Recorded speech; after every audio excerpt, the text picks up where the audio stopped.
Voilà, voilà, le Café des libraires, l'endroit où l'on parle des derniers livres édités des auteurs invités sur cette 9e édition du Festival America, des interviews qui sont réalisées par des libraires qui deviennent de plus en plus d'ailleurs des intervieweurs dans leur librairie aussi. Ils reçoivent beaucoup d'auteurs maintenant et c'est très très bien. Et moi je suis ravie d'être l'hôtesse qui accueille un petit peu tout ce petit monde. Je vous rappelle aussi, j'ai oublié de le dire plusieurs fois aujourd'hui, que ces cafés littéraires sont enregistrés, vous vous en rendez compte d'ailleurs parce qu'il y a des caméras. Je salue d'ailleurs toute l'équipe technique.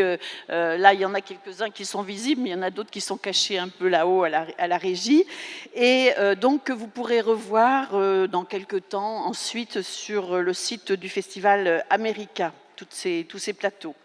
Alors donc, sur ce plateau de 15h à 16h, nous recevons Dan Chaon, Nathan Hill et Harry Kunzru. Alors, je ne sais pas si je prononcerai bien, mais ils nous diront eux-mêmes. Et puis, j'ai le plaisir d'accueillir pour la première fois Grégoire Courtois de la librairie Oblique à Auxerre, Auxerre, département de l'Yonne, région Bourgogne-Franche-Comté. J'ai tout bon, hein? Non, mais j'ai regardé parce que je ne savais pas. Voilà, et merci. Ravi de faire votre connaissance, Grégoire, et de vous accueillir sur ce plateau. Je crois qu'on va commencer par Dan Chaon. Qui va être, et c'est Valérie Merle qui va le traduire. Merci à Valérie d'être avec nous. Et c'est André Bodinière qui va monter sur ce plateau pour lire un extrait d'un livre qui s'intitule joliment « Une douce lueur de malveillance ». Déjà, douce et malveillance, c'est pas mal. Paru chez Albin Michel en septembre 2018, traduit par Hélène Fournier. Alors, Dan Chaon est originaire de Sydney, dans le Nebraska. Il est l'auteur de Parmi les disparus, le livre de Jonas, Cette vie ou une autre, et de Surtout rester éveillé. Il enseigne à l'université de Cleveland, où il vit. Et Une douce lueur de malveillance, son nouveau roman, a été salué unanimement par la presse américaine et on comprend pourquoi, et vous allez comprendre pourquoi quand on en aura discuté un petit peu avec lui dans un instant. Mais pour le moment, je laisse André Bodinière nous lire le début de ce livre. Un jour, au début du mois de novembre, le corps du jeune homme, qui avait disparu, sombra au fond de la rivière, face contre terre, butant légèrement contre le lit boueux. Il fut sans doute charrié sur plusieurs kilomètres, sourcils froncés, marquant une légère surprise, bras un peu écartés, jambes raides. Les plantes aquatiques promenèrent leurs frondes sur la coiffe de plumes que portait le garçon. Sur son front, sur ses peintures de guerre et sur ses lèvres, sur la veste à franges de cuir de chevreuil et sur le collier de dents de loup, sur le pagne et les jambières en daim, jusqu'aux pieds dans leurs mocassins. En général, poissons et autres charognards hibernaient pendant cette période. Le corps heurta des pierres et des branches, frotta contre le gravier, mais fut plutôt bien conservé. Quand, en avril, au bord de l'étang gelé, transformé depuis longtemps en patinoire, les deux étudiantes de première année découvrirent, au milieu des roseaux, le visage du garçon sous la fine couche de glace, elles crurent d'abord avoir affaire à un mannequin abandonné ou à un masque en plastique d'Halloween. Venues recueillir des spécimens vivants dans l'eau des étangs pour leur cours de biologie, elles se voulaient plus scientifiques que superstitieuses, et l'une d'elles lui toucha la joue avec la gomme de son crayon. Au cours de la même période, de novembre à avril, Dustin Tillman s'était lui aussi laissé porter par le courant. Il avait 41 ans, était marié, et père de 2 adolescents, exerçait le métier de psychologue. Et il racontait parfois avoir jadis fait plusieurs incursions dans la criminalistique. Quand sa cousine Kate lui téléphona, dans la semaine qui suivit la découverte du corps, il ressentait déjà une angoisse forte et diffuse. Son anniversaire qui approchait le travaillait, ce qui était, il l'admettait volontiers, une préoccupation bourgeoise et bien terre à terre. Il avait aussi arrêté de fumer depuis peu, ce qui n'arrangeait rien. Sans nicotine, son cerveau était comme brouillé par un sentiment d'effroi confus qui tournait en boucle. Et il avait l'impression que le monde lui-même était plus hostile, qu'il en émanait. Ne pouvait-il s'empêcher de penser une douce lueur de malveillance?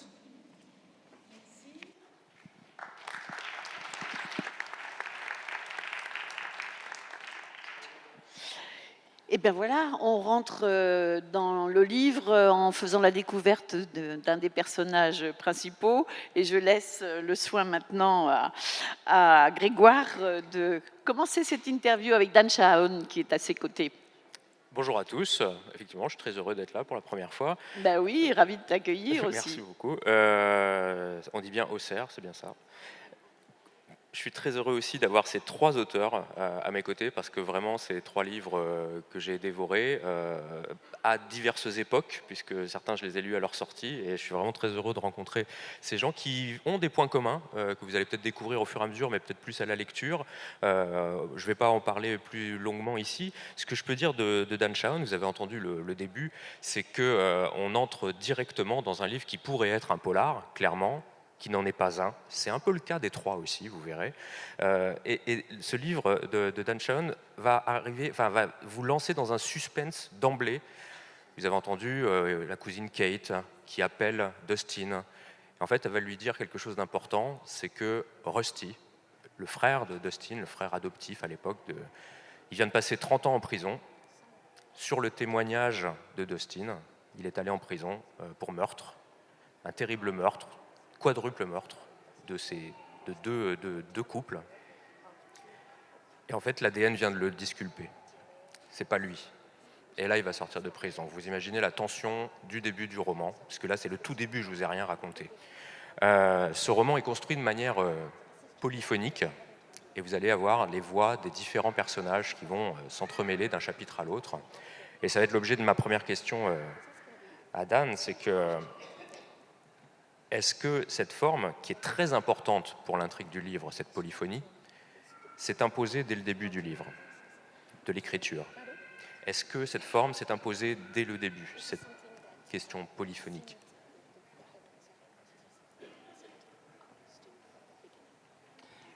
Yes, it was,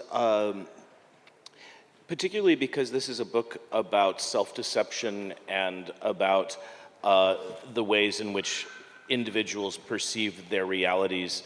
It seemed very important for me to have multiple points of view and to allow each person their own voice in expressing what they thought was real.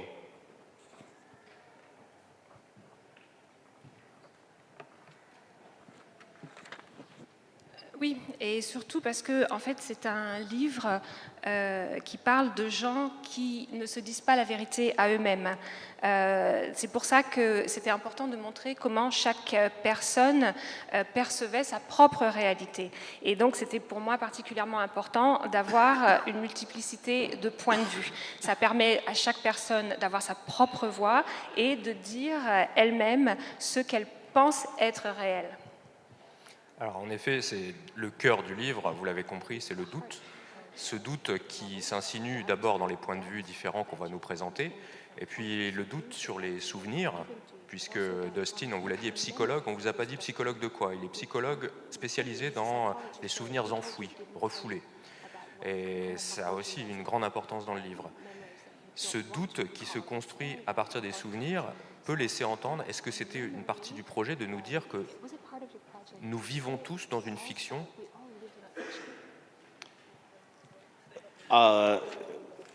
That's certainly true in America.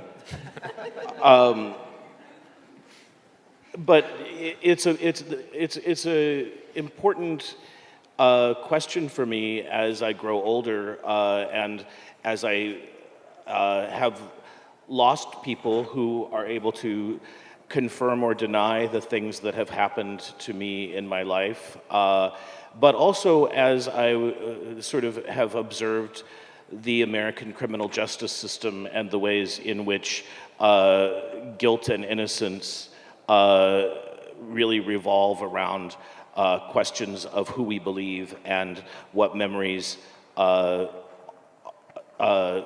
have value and which do not.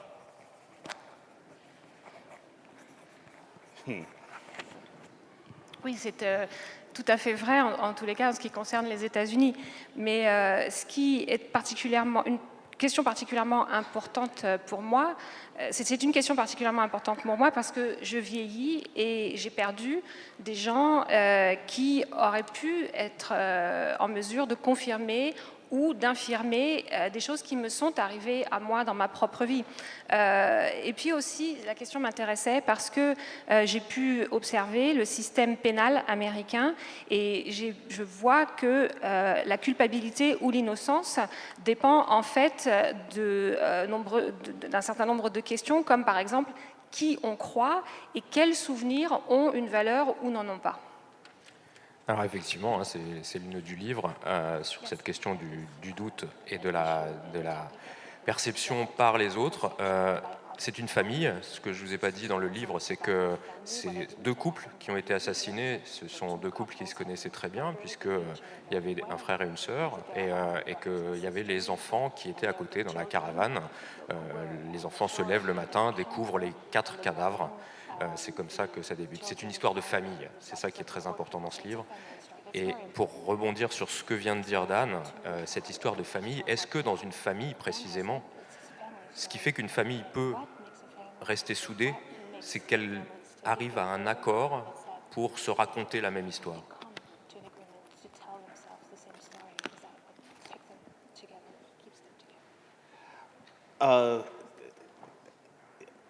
In some ways, I think that we have these shared beliefs and shared realities that hold us together. I find that at Thanksgiving, there's also a lot of disagreement around the table about what really happened 10 years ago or 20 years ago. So there is also we're brought together by the doubt and questions as well as by shared beliefs.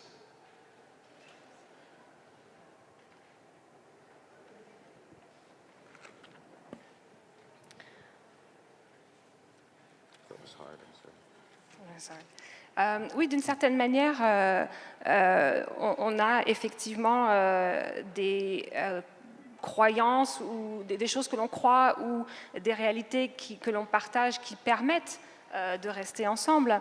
Mais par exemple, lors de la fête américaine de Thanksgiving, on voit très bien que les gens ne sont pas toujours d'accord. On ne sait pas toujours ce qui nous est arrivé il y a 10 ans ou 20 ans. Sur quelque chose qui est arrivé il y a 10 ans ou 20 ans, tout le monde n'est pas d'accord. Mais je crois aussi que le doute et les questions peuvent autant nous rassembler que des croyances communes.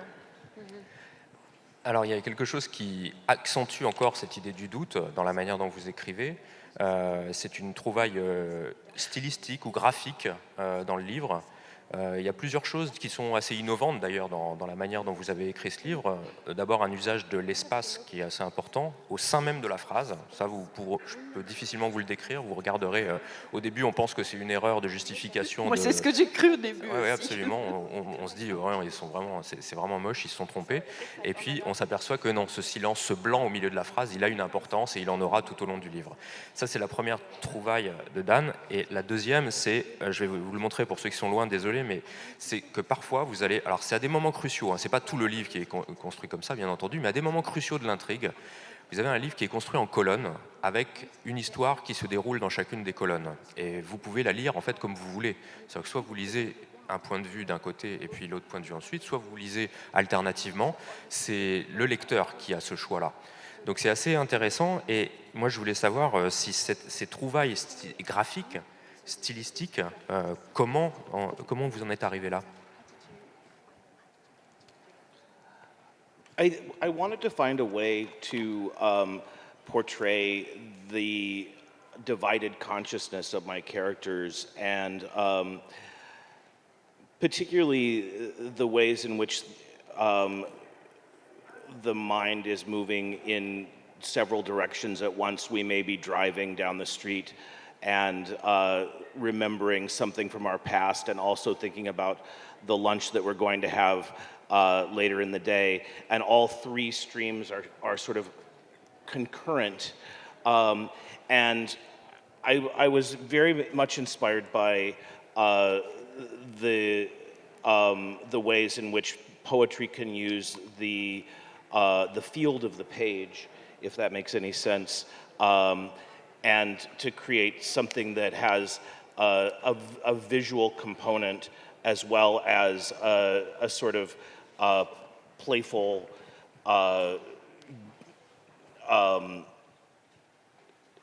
abstraction of this idea of consciousness.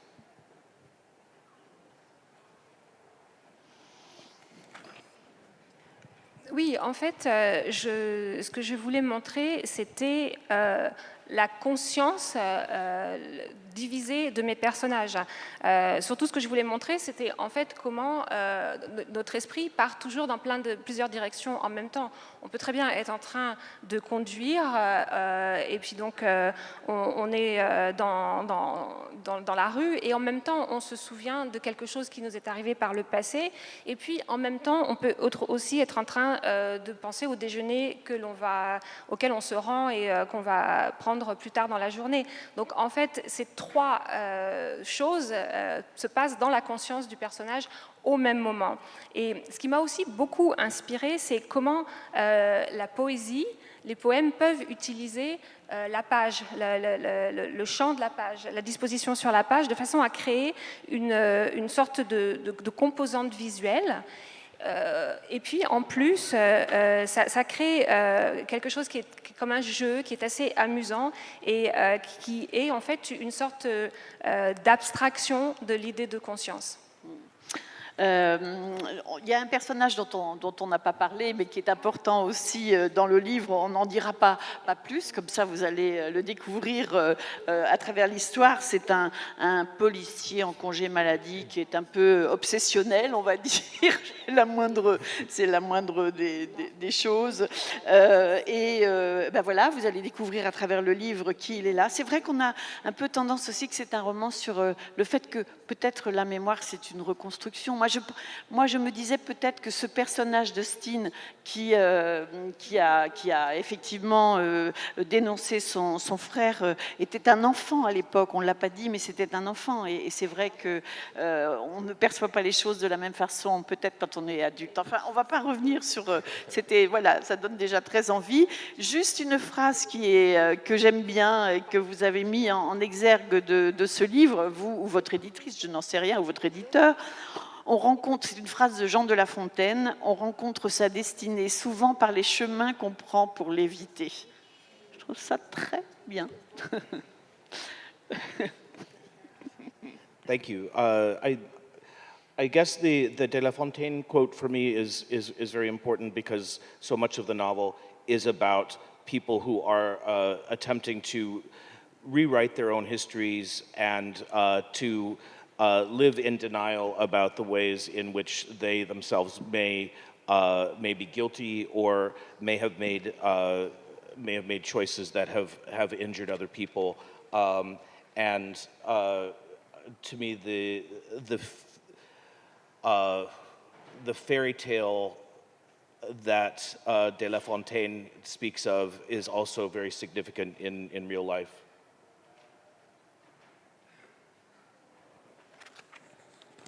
Oui, merci. Pour moi, cette citation de Jean de La Fontaine est très importante parce que le roman est surtout, parle surtout de personnes qui essaient de réécrire leur propre histoire et qui eux-mêmes, d'une certaine manière, nient le fait qu'ils sont peut-être coupables, qu'ils ont peut-être fait des choix qui ont blessé d'autres personnes. Donc pour moi, ce conte de fées dont il est question dans la citation, c'est quelque chose qui est vraiment très important dans la vie réelle. Alors on passe, Grégoire, au livre de Nathan Hill, qui va être interprété donc par Mathilde Bach, qui est aussi sa traductrice, la traductrice de son livre « Les fantômes du vieux pays », paru chez Gallimard en août 2017, si je ne me trompe. Alors, les informations sur Nathan Hill que j'ai, qui sont peut-être bonnes, parfois fausses, il vit en Floride, où il enseigne la littérature et l'écriture à l'université Saint-Thomas. Ces nouvelles ont été publiées dans de nombreuses revues américaines. Les fantômes du vieux pays, c'est son premier roman. C'est son premier roman qu'il a mis 12 ans à écrire. C'est un pavé aussi, hein, attention. Hein. Virtuosité et humour, la presse adore. Et notre invité d'honneur, John Irving, aussi, puisqu'il écrit tout simplement que Nathan Hill excelle dans l'art d'être génial. Excusez du peu. Alors, on va tout de suite découvrir un extrait du livre lu par Christine Mathéos, voilà, qui revient nous voir. Christine qui est à l'œuvre cet après-midi beaucoup. Voilà, début du livre. Si Samuel avait su que sa mère allait partir, peut-être aurait-il fait plus attention. Peut-être l'aurait-il davantage écouté, observé. Aurait-il consigné certaines choses essentielles? Peut-être aurait-il agi autrement, parlé autrement, été une autre personne. Peut-être aurait-il pu être un enfant pour qui ça valait la peine de rester. Mais Samuel ne savait pas que sa mère allait partir. Il ne savait pas qu'en réalité, elle partait depuis des mois déjà, en secret et par morceaux, retirant des choses de la maison une à une. Une robe de son placard, une photo de l'album, une fourchette du service en argent, un édredon dessous le lit. Chaque semaine, elle prenait un objet différent. Un pull, une paire de chaussures, une décoration de Noël, un livre. Lentement, sa présence s'atténuait dans la maison. Elle s'y employait depuis presque un an quand Samuel et son père commencèrent à éprouver une sensation étrange, une sorte de déséquilibre, un sentiment confus et parfois dérangeant, voire morbide, de rapetissement. Le phénomène les frappait dans des moments curieux. Ils regardaient la bibliothèque, interloqués, et pensaient soudain « c'est tous les livres qu'on a ?» Ils passaient devant le vaisselier et se figeaient, convaincus qu'il manquait quelque chose. Mais quoi? Face à cette impression bizarre, aux détails du quotidien soudain remaniés, ils étaient à court de mots, interdits. Ils n'avaient pas compris que s'ils ne mangeaient plus de plats en cocotte, c'est parce qu'il n'y avait plus de cocotte dans la maison. Que si la bibliothèque semblait dépenaillée, c'est qu'elle l'avait dépouillée de tous les recueils de poèmes.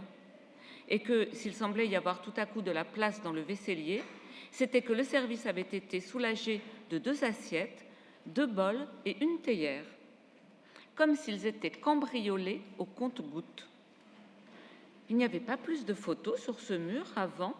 demandait le père de Samuel, debout au pied des marches en plissant les yeux. « On n'avait pas cette affiche du Grand Canyon là-haut ?»« Non, répondait la mère de Samuel, on l'a enlevée. »« Ah bon ? Je ne m'en souviens pas. »« C'est toi qui as voulu l'enlever. »« Moi ?» s'étonnait le père, pris dans un brouillard épais. Il avait l'impression de perdre la tête.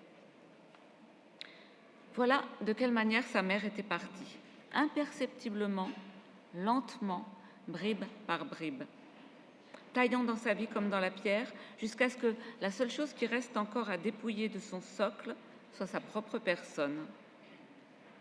Le jour où elle disparut, elle quitta la maison, une seule valise à la main. Merci beaucoup Christine. Voilà, Grégoire, un petit résumé du livre. Alors c'est Enfin, dur, hein. petit C'est dur, hein, résumé. parce qu'effectivement c'est 700 pages. Bonjour. Vous avez entendu les deux premières, c'est les deux premières pages par lesquelles je suis entré dans ce livre, et j'ai pas pu arrêter parce que vous avez compris, hein, il y a un style, il y a une imagination dans des sujets qui peuvent être parfois graves, et il y a l'histoire de cette femme que vous allez découvrir, qui disparaît à la deuxième page, et on retrouve Samuel, son fils, 20 ans plus tard, si je me souviens bien, et qui a grandi sans sa mère. Samuel regarde la télévision, on parlera de lui un petit peu plus après, mais il regarde la télévision et voit un sénateur plutôt un sénateur qui pourrait ressembler à Trump, sauf que ça a été écrit bien avant, qui est en campagne présidentielle, etc. Et une femme se lève dans un parc et lui jette des cailloux. Et cette femme, il la connaît puisque c'est sa mère. Il la voit à la télévision. Alors là, se déclenche quelque chose. Le roman se déclenche et vous allez faire la navette entre ce qui s'est passé en 1968, au moment où sa mère est partie, entre la vie de Samuel aujourd'hui, qui est professeur d'université, complètement désœuvré, qui ne sait pas quoi faire de sa peau, qui doit écrire son fameux premier roman qu'il ne réussit pas à écrire. Et puis, voilà, vous allez faire la navette comme ça dans une grande fresque qui va essayer d'élucider ce départ très mystérieux, comme vous avez pu le voir. Moi, la première question que je voulais poser à Nathan sur cet énorme livre, c'est quand même Faye, donc, qui est la mère, c'est la figure centrale, d'après moi, de ce livre. Est-ce que ça l'est pour lui aussi? Est-ce que c'est cette histoire-là, prioritairement, qu'il voulait raconter? She is. The book, I think, changes. The beginning of the book, it seems like it's Samuel's story, and then once you get about halfway in, you realize that it's actually Faye's book. But that's a slow change, and I'm sorry if I just ruined it for people. But I wanted the reader to get a first impression that was incorrect. I wanted the reader to maybe dislike Faye at first, and also have weird ideas about why she's committing this crime on television. And then those mysteries are unraveled, and hopefully your opinions change as you work your way through the book. Donc, vous m'entendez? Oui.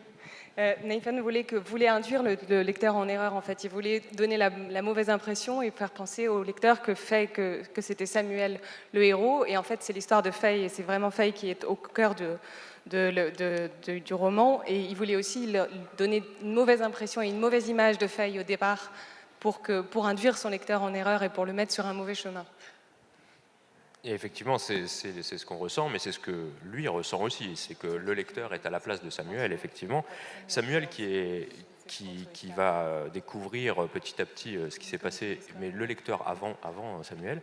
Et la deuxième question sur Faye, justement, qui va traverser, qu'on voit beaucoup en 1968 notamment, à Chicago, à un moment de grand bouleversement. Et peut-être, est-ce que vous pouvez nous dire ce qui se passe à ce moment-là? Qu'est-ce qui est en train de se jouer à Chicago en 1968, avec qu'il y a eu des émeutes, enfin... Well, for Faye, who finds herself in Chicago in 1968 in sort of the beating heart of the protest movement, it's a life that she'd always sort of dreamed of. She grew up in a very, very small town in Iowa along the Mississippi River and wanted a bigger life. And so this sort of delivered that to her. But of course, that's also it's also something that she regrets much later, that here she was in the protest movement, and then 20 years later, she's far, far away from it. So it's both a source of pride when she's young and regret when she's old. Donc pour Faye, qui vient d'une petite ville d'Iowa et qui rêve de grandeur, qui a des grands rêves, c'est extraordinaire de se retrouver au cœur de ces émeutes en 1968 à Chicago, parce qu'elle est dans l'histoire et que c'est merveilleux. Et en même temps, 20 ans plus tard, elle le regrettera parce que ce que sera devenu sa vie est beaucoup moins important que ce qu'elle espérait à ce moment-là. Donc c'est à la fois une source de regret et une source d'envie d'être en 1968 à Chicago à ce moment-là. Ouais, c'est aussi un livre sur les désillusions, énormément, pour beaucoup de personnages. Pour Faye, à ce moment-là, Faye qui dira un petit peu plus tard, au sujet de ces émeutes, justement, excusez-moi, je paraphrase juste ce qui est écrit dans le livre, mais ils pensaient qu'ils étaient en train de changer le monde, mais en réalité, ils étaient en train de faire élire Nixon. Et effectivement, c'est quelque chose qu'elle va remarquer, mais peut-être pas certains de ses collègues, amis. Elle va croiser Allen Ginsberg d'ailleurs dans les manifestations.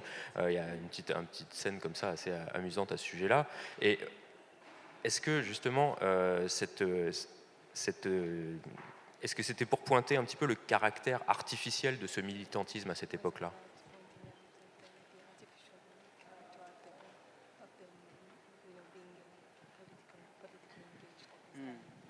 No, I don't think it's artificial at all. I think she and the other people at that protest were extraordinarily sincere about their beliefs. It's much more kind of about regret. It's about you make certain decisions that take your life in a certain way, and for the most well-adjusted among us, we're more or less happy with that. But for Faye, she sort of wishes she could go back and make another decision and go a different direction. And that's really what's in common with all of these characters, that they have this lump of regret somewhere in their past that they wish that they can get back to, but of course they can't. Non, c'est pas ça, parce qu'en fait, ils étaient tous très sincères, ces gens-là, et Nathan pense qu'ils étaient tous très sincères à cette époque-là, mais c'est juste pour pointer du doigt l'énorme mode de regret qui se forme en chacun d'eux à ce moment-là de leur engagement politique. Pour continuer sur Samuel cette fois, puisque c'est quand même lui dont on va remonter aussi l'histoire. On a un chapitre du roman que je trouve fabuleux, qui est toute son enfance avec un jeune homme un petit peu pas gangster, j'allais dire, mais c'est pas vrai. C'est un gamin qui est pas très sage et qui l'embarque avec lui. Et c'est une centaine de pages. Je pense que vous prenez cette centaine de pages, vous en faites un livre, et c'est un super livre déjà. Rien que ça. Et en plus, il y a tout ce qu'il y a autour. Donc, ce qui est vraiment passionnant avec ce livre, c'est que vous allez pouvoir aller d'une époque à l'autre, avec un ton à l'autre, et il va revisiter, ça c'est le roman initiatique qui est revisité dans ce chapitre dont je viens de vous parler, et il y a un autre trope américain qui est revisité, c'est le personnage de Samuel en lui-même, qui est un professeur d'université, je vous l'ai dit, et des professeurs d'université dans des universités américaines, dans la littérature américaine, on en a pléthore. Il a réussi à retourner ça avec un personnage très amusant, qui est le personnage d'une étudiante. Alors vous vous dites, ah bah ça y est, il va y avoir une histoire entre le prof et l'étudiant, mais en fait pas du tout, c'est tout l'inverse qui se produit. Et est-ce qu'il y avait ce souhait un peu ironique de retourner ce cliché de la littérature américaine?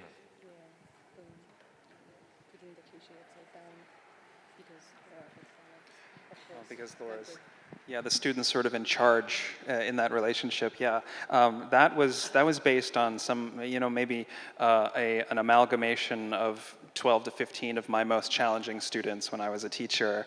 They all were put into this one character, and I should say that most of my students are wonderful, hardworking people, but there are enough students who would, let's say, plagiarize an essay and turn it in and then blame me if I gave them a bad grade and expect extra credit to make up for it. So there's this very kind of weird streak in the students that I encountered that kind of expected to fly by, kind of thought that education was about getting a slip of paper that would get them a really high-paying job, and then they meet someone like me who kind of believes in the classical like liberal arts education, where just two ships passing in the night.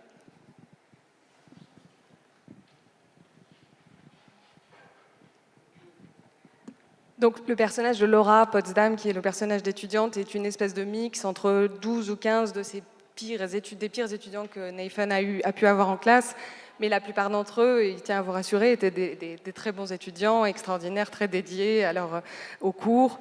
Mais il y avait quand même certains qui avaient une grosse tendance au plagiat, à la mauvaise foi, et qui lui rendaient des devoirs complètement repompés sur Internet, tout en l'accusant lui quand il venait leur demander des comptes. Enfin bref, ceux-là ont tous été compilés à l'intérieur de Laura Potsdam, parce que il y a cette croyance parmi les étudiants américains que l'éducation n'est là que pour les amener vers le job le mieux payé du monde, et qu'ils se retrouvaient face à ce professeur qui croyait, lui, à l'éducation la plus classique, et puis aux humanités et au mérite de l'étudiant qui étudie bêtement.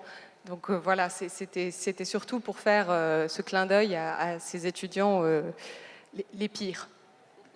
Ouais. Une dernière question, parce qu'il faut quand même parler du titre, de ces fameux fantômes du vieux pays, dont vous ne savez pas, pour ceux qui n'ont pas lu, ce que ça signifie.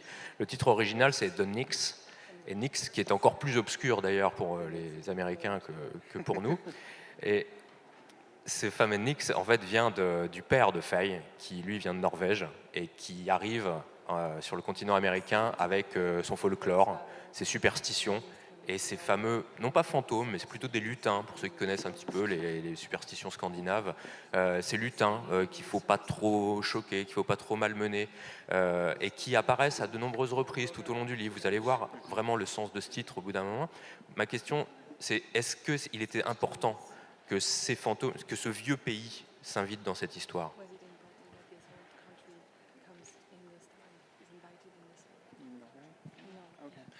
Yeah, that was one of those adventures in writing where you don't know what's going to happen when you sit down, and then you make one choice that leads you into this character that becomes very important, but it wasn't the plan. I don't tend to really plan out my stories. I'm much more improvisational, and I like when those accidents happen. That's also probably why it took so long to write. But once I discovered that character, yeah, he became very important, and in a certain way, a reflection of my own family, who immigrated from Hammerfest, Norway, a few generations ago, and I don't know anything about that side of the family. We lost contact with everybody, so this was me sort of making up my own family history. Ça, c'est une des aventures de l'écriture, c'est qu'il laisse ses personnages l'emmener où ils veulent et qu'il ne prévoit rien, il n'a pas de plan préexistant au roman, et donc tout est improvisé, ce qui est une des raisons pour lesquelles ça lui a pris si longtemps de l'écrire. Mais en l'occurrence, s'agissant de la Norvège, c'est une réflexion, c'est surtout un reflet de sa propre histoire et de l'histoire de sa famille qui vient de Norvège, et donc qu'il a improvisé. Et c'était plus lui qui allait à la rencontre de ses origines et qui allait à la recherche de ses origines à travers ce personnage qui est devenu très important. Voilà, merci beaucoup. Le livre de Nathan Hill, Les fantômes du vieux pays, c'est quand même pas mal. Hein. Premier roman, 700 pages. Avant, il écrivait des nouvelles. Ça est passé d'un excès à l'autre presque. Formidable. Et bon, on passe maintenant au livre L'Arme blanche d'Harry Kunzru, qui a été traduit par Marie-Hélène Dumas, qui est paru chez Jean-Claude Lattès en janvier 2018. Et c'est Margaret Denham qui va traduire Harry Kunzru. Donc, Harry Kunzru, vous êtes de père cachemiri et de mère anglaise. Vous avez d'abord été journaliste au Guardian avant de publier votre premier roman, L'illusionniste, qui s'est vu décerner le prix Somerset Maugham et qui vous a valu une reconnaissance internationale. Vous vivez à New York. L'Arme blanche est votre 5e livre traduit en français, après donc L'illusionniste en 2003, Lina en 2005, Léna, je ne sais pas comment on prononce, Mes révolutions en 2008 et Dieu sans les hommes en 2012. On va entendre tout de suite un extrait du livre lu par Raphaël Cohen. Voilà le tout début du livre, donc, d'Harry Kunzru.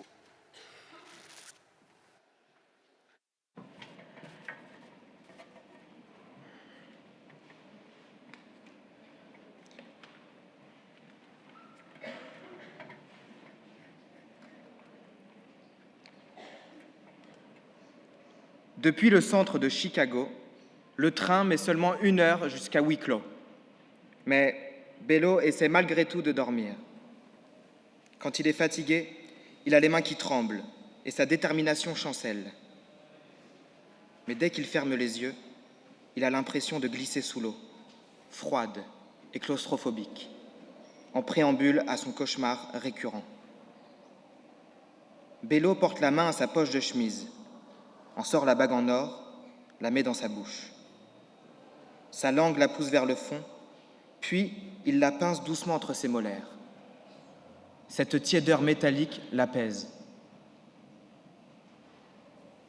Une femme en manteau matelassé, assise près de lui, parle à la religieuse installée en face. Eh bien, je crois sincèrement que le péché originel nous place d'emblée dans une position très délicate. Elle tend un bras désinvolte vers l'ancienne prison qui défile, derrière la fenêtre du train. Quand on parle des pécheurs, comme toutes les anciennes prisons, ce pénitencier désaffecté évoque une austère et monumentale forteresse de calcaire couleur savon entourée de barbelés. La femme en manteau se tourne vers Bello et lui adresse un clin d'œil. « Vous savez, dit-elle en buvant une gorgée d'une boisson énergisante bleue dans une bouteille plastique, l'étrangleur du champ de soja a séjourné ici. » Virgile a conseillé à Bello de ne parler à personne. On lui a recommandé de rester aussi discret que possible. Pour garantir son alibi, Virgile et les autres déclareront aux flics qu'il a passé toute la journée avec eux, à jouer aux cartes, diront-ils. Mais si jamais des témoins prétendent le connaître, alors les gars ne laisseront pas Bello les faire tomber avec lui. Quand ils ont construit la nouvelle prison, un peu plus loin, à Triton, poursuit la femme, l'étrangleur y est parti en même temps que tous les employés. Elle est plus jeune que Bello, d'âge mûr, et pourtant toujours sur les bancs de la fac. Elle parle sans discontinuer depuis qu'ils ont quitté Union Station, annonçant encore et encore qu'elle est en doctorat à l'université de Middle Western. Elle rédige une thèse sur le scarabée tueur des chênes. Et je crois qu'on va s'arrêter là parce que c'est pas le bon livre. Pardon ? Je suis désolée. Je suis désolée, c'est pas du tout ce livre-là. C'est pas le livre d'Harry Kunzru. Il y a eu un petit imbroglio là. Alors je sais pas. Est-ce que c'est le livre que vous devez lire la fois prochaine, parce que je crois que vous revenez dimanche. Je pense que vous avez fait une erreur et qu'il y a eu une inversion.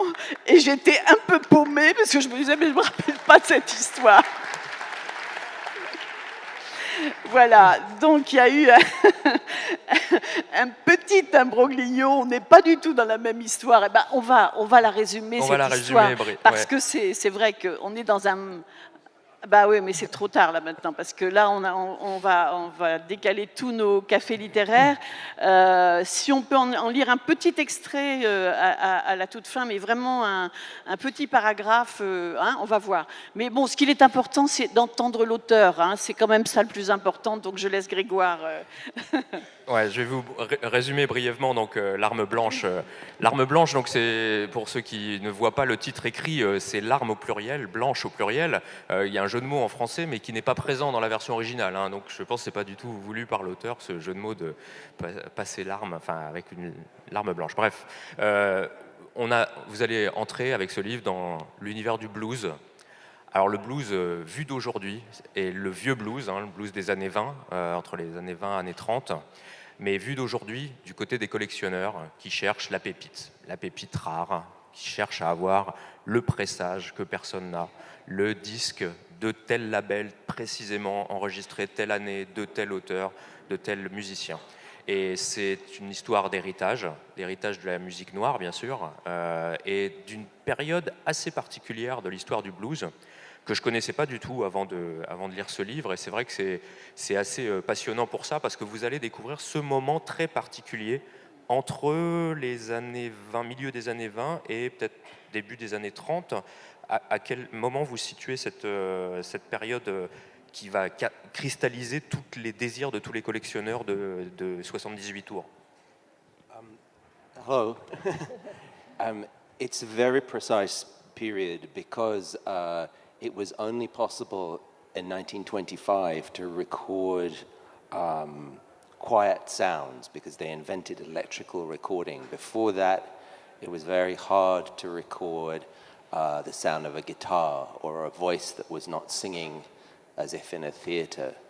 And so this is the beginning of this period where it was possible to record this folk music. Donc, oui, effectivement, les dates sont très précises parce que ce n'est qu'en 1925 qu'il est devenu possible d'enregistrer des sons sans bruit. Donc il est devenu possible d'enregistrer des guitares et des voix qui ne portaient pas. And the end of this period comes with the Great Depression of the 1930s, when the economy collapsed and the small record companies which were recording this music mostly went out of business. So there's a short period of time when this music existed. De plus, en fait, cette période a pris fin avec la Grande Dépression des années 1930 et beaucoup de ces labels qui ont enregistré ces musiques ont fait faillite. Alors, ce qui rend évidemment, vous l'imaginez, les disques produits à cette époque extrêmement chers, extrêmement rares et convoités par des gens plus ou moins fous, on peut dire, parce qu'il y a certains qui peuvent être, on peut le dire, ouais, certains qui peuvent, pour qui ça peut devenir une véritable obsession. C'est pas le cas éventuellement, enfin c'est pas le cas des deux personnages principaux qui sont Seth et Carter, qui sont passionnés, mais pas au point d'être complètement fous alliés, on va dire, comme certains autres qui vont croiser. Eux, ils collectionnent des disques, bien entendu, mais ils ont aussi un label où ils enregistrent ils ont un studio, ils enregistrent des disques de rap, de hip-hop notamment. Ils se servent des boucles qu'ils récupèrent sur leurs vieux disques pour faire des disques de hip-hop. Et puis un jour, comme ça, Seth a aussi une autre particularité, il enregistre des sons dans la rue. Il a des petits écouteurs qui font penser à un Walkman. En fait, c'est pas des écouteurs, c'est des micros. Et il se promène comme ça, il enregistre des sons d'ambiance, des gens qui parlent, des gens qui chantent. Et il va enregistrer quelque chose d'étrange, Sans même s'en rendre compte. Sans même s'en rendre compte, bien sûr. C'est son camarade qui va ensuite lui dire. C'est une voix qui chante, et ça ressemble beaucoup à une voix de blues, vraiment de l'ancien temps. Et là, ils vont partir dans une idée un peu folle qui est de créer un faux, tout simplement. D'inventer un faux blues, un faux disque extrêmement rare d'un numéro que personne ne connaît, et le mettre en vente, enfin, du moins le partager sur Internet, et puis dire, voilà, on a ce disque. Et là, ça s'emballe. Et là, il y a un truc vraiment très étrange qui se produit. Ça s'emballe puisqu'ils lui inventent un nom à ce bluesman. Hein, il s'appelle Charlie Shaw.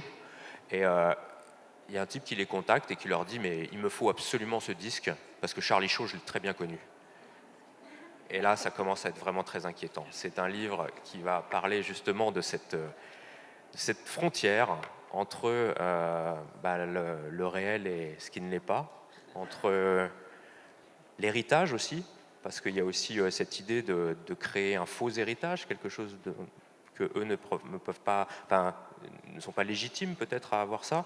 Est-ce qu'il y a cette idée que la musique, elle porte tellement de puissance qu'à un moment donné, on peut pas lutter contre cette force qui traverse les siècles? I think every time you put on a piece of music, you're in a way being haunted. There is always something ghostly about a recorded sound, because somebody who is not present becomes present in the room. And especially if it's the voice of somebody long dead, or the sound of a guitar played by somebody long dead, it has a lot in common with other forms of haunting. Oui, effectivement, c'est vrai qu'à chaque fois qu'on écoute de la musique, quelque part on est hanté par un esprit, parce qu'on écoute la voix ou la guitare de quelqu'un qui n'est pas là. Et des fois même cette personne est morte. And the idea of writing a ghost story is interesting to me, because a ghost story is always about something in the past that has been prematurely buried. Something from the past that was unfinished, incomplete, and that forces its way up into the present. You know, like the hand that comes out of the earth in the grave in a movie. Justement, en fait, ça m'amuse d'écrire des histoires de fantômes, parce que c'est quelque part le passé qui a été mal enterré, donc qui finalement se réimmisce dans nos vies, qui fait irruption, un peu comme la main qui sort tout d'un coup depuis un tombeau dans les films d'horreur. Effectivement, c'est une histoire de fantôme, on peut dire, mais c'est la musique elle-même qui est fantomatique dans ce livre, parce qu'elle hante tout le livre. Il y a les collectionneurs dont je vous parlais tout à l'heure, qui sont des collectionneurs complètement fous, mais certains qui sont même arrivés à une certaine théorie. Il y a la théorie des 400 albums dont on peut correctement se remémorer. Il y a certains collectionneurs qui considèrent que c'est inutile d'avoir plus de 400 disques, puisque de toute manière, vous les maltraiterez. Vous ne vous en souviendrez pas très bien. C'est pas être un bon collectionneur. Donc, I mean, I based this idea on a real collector. One of the fascinating things about the history of the blues is that our modern taste for the blues was really an invention of some collectors in New York in the period just after the Second World War. Et effectivement, j'ai basé mon idée sur un vrai collectionneur. Et justement, ce sont des collectionneurs qui remettent au goût du jour ces musiques. Et c'est un collectionneur qui se trouve à New York. And one of these men was a very eccentric man called James McCune, who lived alone in a YMCA, young man's hostel. And he had this idea that you should have a canon of 400 records. This was as much as was possible. And every time he found something that he felt deserved to be in this canon, something else had to go. Et justement, c'était un homme plutôt excentrique, James McCune. Il vivait dans un foyer pour jeunes hommes. Et effectivement, il avait ces canons qui disaient qu'il y avait 400 disques maximum dans sa collection. S'il trouvait un autre, il fallait en jeter une. est-ce que vous êtes musicien vous-même? I wish, non, je manque de talent. Un amoureux de la musique, en tout cas. Pour écrire un livre comme ça, vous êtes un amoureux du blues. I'm a fan. Voilà, je ne suis pas musicien, mais je suis grand fan. Non, c'est sûr, parce que effectivement, vous allez découvrir des choses, des noms de labels, etc. C'est vrai que il y a quelque chose de l'amour de la musique, mais de l'amour de l'objet. Alors, qu'est-ce qui est le plus fort pour le collectionneur? C'est la musique ou l'objet? I think it's very interesting for it when you think about blues, collectors of 78 records in particular, because these record collectors are all fetishists of objects. But with these very old records, there are no master discs or tapes or any originals still in existence. So if you own the least damaged copy of a particular record, you're the master. Everybody has to come to you if they want to re-record it and release it again. Justement, en fait, ce sont des personnes qui s'intéressent au blues et notamment sous forme des disques 78 tours. Donc ce sont tous des collectionneurs fétichistes. Mais ce qui est particulier avec ces enregistrements, c'est qu'il n'y a pas de master. Donc la personne qui détient une très bonne copie d'un enregistrement, c'est le maître. Et si les gens veulent l'écouter, il faut qu'ils viennent le voir. And I mean, in a way, there are only a few dozen people in the world who have serious collections of this music, and they all know what each other have, and they spend a lot of time scheming to try and persuade each other to release particular things that they, or to swap particular things that they desire. Effectivement, il n'y a que quelques douzaines de collectionneurs de ce type dans le monde. Ils savent exactement qui a quoi. Ils passent beaucoup de temps à monter des machinations pour arriver à subtiliser un disque à un autre collectionneur.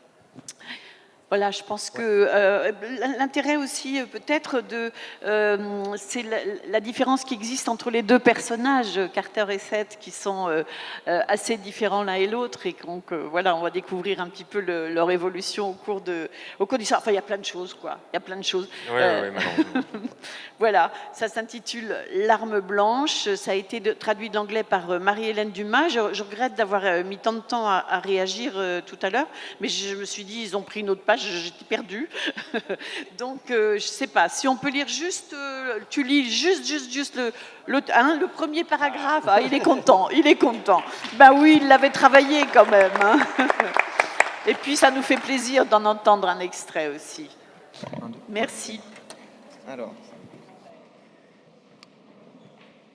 Souvent, cet été-là, je passais le pont, attachais mon vélo devant l'un des bars d'Orchard Street, flânais dans la ville et enregistrais. Lieux et gens, fumeurs, querelles d'amoureux, deals de drogue. Je voulais engranger le monde et le restituer tel que je l'avais trouvé, sans changement ni ajout. Je recueillais des sons d'orage, de musique qui venait des voitures ou de métro grondant sous terre. Tout cela était réalité, une matière dont ces derniers temps, je m'étais mis à avoir un besoin effréné, comme si j'avais manqué de quelques vitamines indispensables. j'étais équipé d'un système binaural, 2 petits micros dans les oreilles qui ressemblaient à des écouteurs, un enregistreur portable attaché à la ceinture sous la chemise. C'était discret. Personne n'a jamais remarqué. Je pouvais errer où je voulais, puis rentrer et tout réécouter au studio dans le casque à $1000 de Carter. Il y avait toujours des phénomènes dont je n'avais pas eu conscience, des poches de son que j'avais traversées sans le savoir. Toute onde sonore, toute vibration a un effet physiologique. J'ai un jour écouté un enregistrement d'une femme qui chantait, assise sur une véranda. On l'entendait taper du pied, marquer le rythme. On entendait le grincement du fauteuil à bascule, les grillons dans les arbres. On savait que c'était le soir à cause des grillons. J'ai eu l'impression que je glissais, que si je me laissais aller, je perdrais contact avec le présent et me retrouverais là-bas, il y a 70 ou 80 ans. Le plancher de bois brut, le toit en surplomb, sa voix traversant l'air humide et lourd jusqu'au diaphragme du micro, et là, converti en énergie électrique, figée, puis le processus tout entier inversé, électricité ébranlant la membrane du haut-parleur, son se déversant dans mes oreilles et me reliant à ce lieu et cette époque lointaine. Je la sentais couler, cette voix, emplir les cavités de mon corps, repousser le présent comme l'eau qui remplit une citerne. Merci, merci Raphaël, merci beaucoup. Et merci à tous. Donc, Harry Kunzru, L'Arme blanche, un roman paru chez Jean-Claude Lattès et traduit par Marie-Hélène Dumas. Nathan Hill, Les fantômes du vieux pays, paru dans la collection du monde entier chez Gallimard et qui a été traduit par Mathilde Bach.